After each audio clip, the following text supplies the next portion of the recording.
A long overdue clean-up project at the Pretoria East Cemetery could have far-reaching consequences for the Tshwane Metro. Not only were criminal charges laid at the Garsfontein police station on Wednesday morning for the violation of more than 600 graves, but the matter will also be reported to the United Nations High Commission on Human Rights. Paula Tennyson was horrified when she saw the state of her mother's grave after heavy earth-moving equipment was used last week to clear areas between the headstones. I got my cleaner and I said, Shorty, you must see what they did to Mum's grave. And she says, Mum, but there's something in the record today. And I said, well, bring me the record so that I can read it. And she brought me the record that we received yesterday, and I read it, and that's the first time ever I heard about any of this.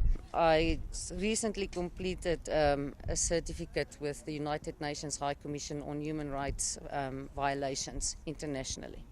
I've taken photos and I've spoken to people, and I'm going to report this to the United Nations High Commission.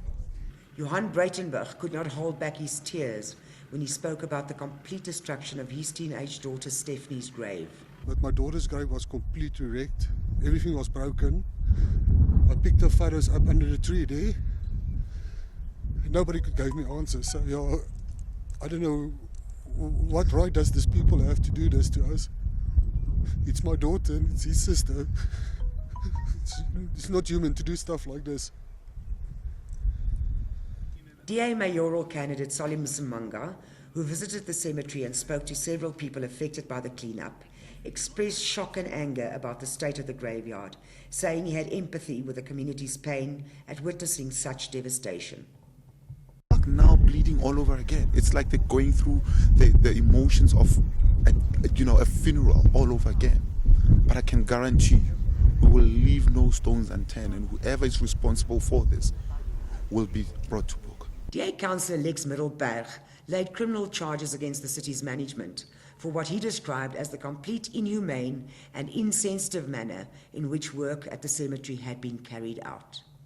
We laid charges for the desecration of more than 600 graves in the Pretoria East Cemetery.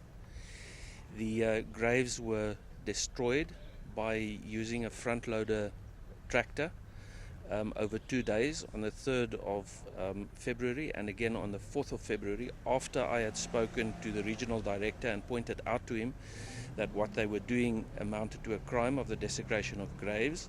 They continued with the desecration the next day on the basis that they said that there was a bylaw which allowed them to do this.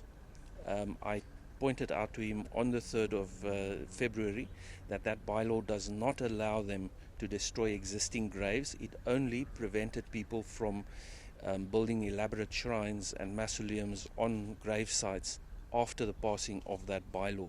Nothing in that bylaw allows for the destruction of existing graves or the desecration thereof, and definitely not without notice and in the manner in which it was done, which was with great disrespect, using heavy construction equipment, driving over graves, pushing aside the top layers of graves. It is scandalous.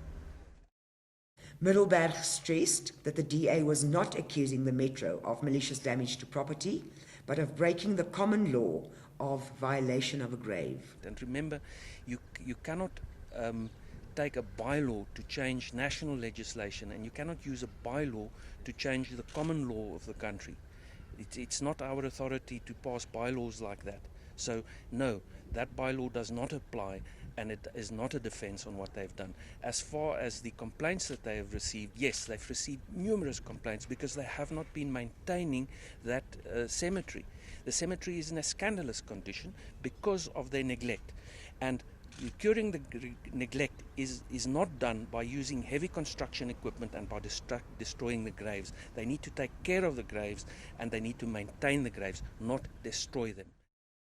A large number of DA members were at the police station to show support, carrying placards stating, "Save our graveyards." Stephanie Botma, Pretoria.